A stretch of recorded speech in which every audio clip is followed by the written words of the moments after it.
who can forget the disturbing events in July last year in Krugersdorp. A group of women shooting a music video were robbed and gang raped. Now, at the time, it was believed illegal miners were behind the crime. Police swooped in and calm was restored to the area, but they've now disappeared. Specialized units have been deployed to River Lee just this week after an armed turf war between rival Zama groups. But will they also leave residents to fend for themselves? eNCA's Manqoba Mchunu is in Krugersdorp and finding out what the state of play is there. Manqoba, the state of the kinds of stories we deal with in South Africa is such that we say, oh, Krugersdorp, that horrible story happened just last year, because so many others have happened since then. Where is the community at right now in terms of how that awful crime was dealt with up until now? Well, Marcella, I can tell you that the community up until now has not found any closure as far as that incident is concerned. In fact, when we talk of safety here in the community, the members of the community will tell you that they still don't feel safe at all here on the streets of West Village. Of course, you remember, Marcel, this is one of the areas that we saw those protests last year in August, after the incident that had happened here, not far from where we are. In fact, I'm just going to ask my colleague Gwena just to pan and show you, Marcel, where this incident occurred, this gang rape that occurred here in this community. Of course, it sent shockwaves not only to the community but also to the country at large. The incident, we saw the police minister as well as the police top brass coming to this area, condemning what had happened here. We saw raids that were carried out in this community with the police saying that they wanted to end illegal mining and rid this community of the crime that comes with illegal mining. Of course, the community members have been saying for quite a time that the zamas are terrorizing this community. There are rape issues here. There's also robberies and house break-ins that happened here on a daily basis due to illegal mining activities in this community. And as you speak to community members now, they will tell you that with what has happened in River Lee, they are also here just fearing for their lives, Marcel, not knowing what's going to happen. They're saying that the police were deployed at the time. In fact, the police minister, when he was here, he promised deployments in this area, but that only lasted for just a few weeks. And after that, the community members were left to fend for themselves. I want to bring in Nicoline Trom just to give us a sense, Marcel, of how things are right now. Thank you very much. You are, of course, the National Director of Ngabantu, which is an organization that deals here with the social ills of this community. But you are also a community activist here in this area. How is the situation now in terms of safety? Manqoba, we had seen how the modus operandi of the illegal miners operates from one community to another.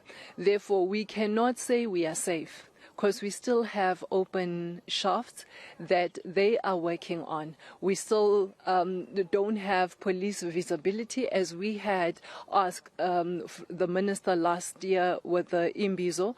We still a community that is still in fear, because we've been alerted that those that were allegedly the rapists are back. Those that had done that horrible act to those 8 women, they've been back. And as much as we had not seen them, some of us, but there's some community members that had seen certain individuals and say that these people can be one of those that indeed are back.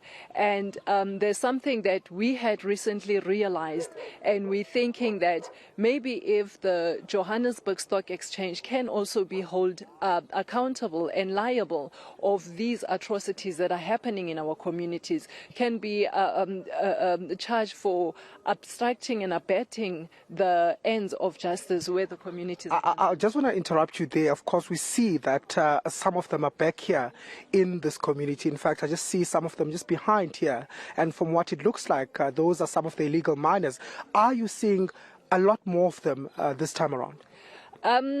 They've been back with reinforcement. There's a whole lot of them that are in our communities. So it's for us it's our daily norm. We hear all the promises. That's why our heart goes to Rivali, because we've seen with us that all the promises are made, but yet nothing is tangible. When there's a hype, one of the leaders said yesterday that because of the cameras are here, we see everything else, and after the cameras are switched off, then what? So we cannot claim safety up until this matter is really dealt with. It needs to be nipped at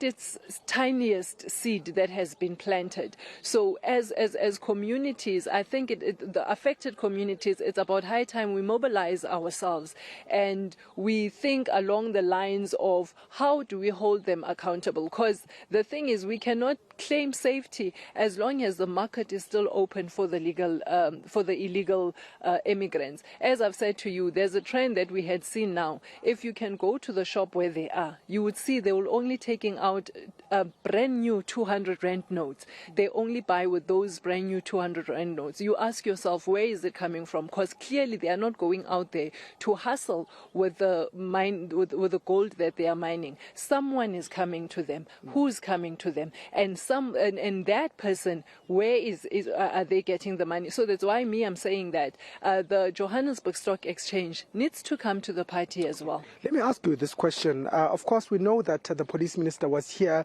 There were promises that were made as far as dealing with crime is concerned in this community. Have any of those promises materialized? Has there been a change? I think the last time we spoke, people are even saying that they're scared to walk in the afternoon when it becomes dark here in this community. You can't walk on the street. Has it changed at all? Nothing has really changed, because we remember the police minister said he will deploy the Red Berets, and if the Red Berets are failing, then he will deploy the special force. We didn't see that come to life. We didn't see that happening.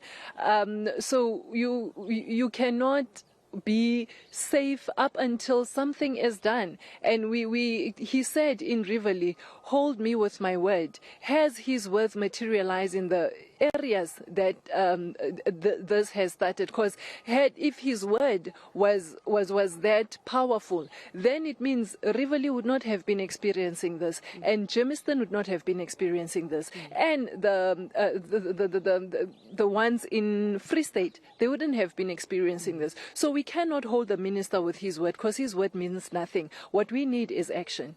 Okay, thank you very much, Nicolene Trom, who is a community activist here, just giving us, her understanding of the situation here.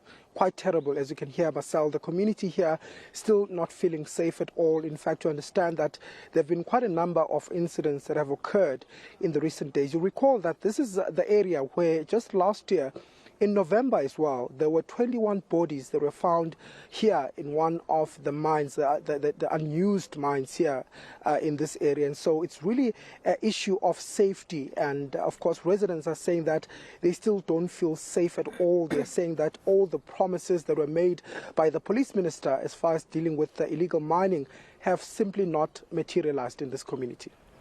Absolutely. Thank you so much for that, Manqoba. And of course, we all remember Nicolene from the night that story broke. She was the one who found herself in that media scrum with the Minister of Police and top brass from the police itself. And she challenged them, talking about how these are issues that the community and indeed the women have been struggling with in that area for so very long. And there she is, still talking about the very same problems 1 year on. Thank you.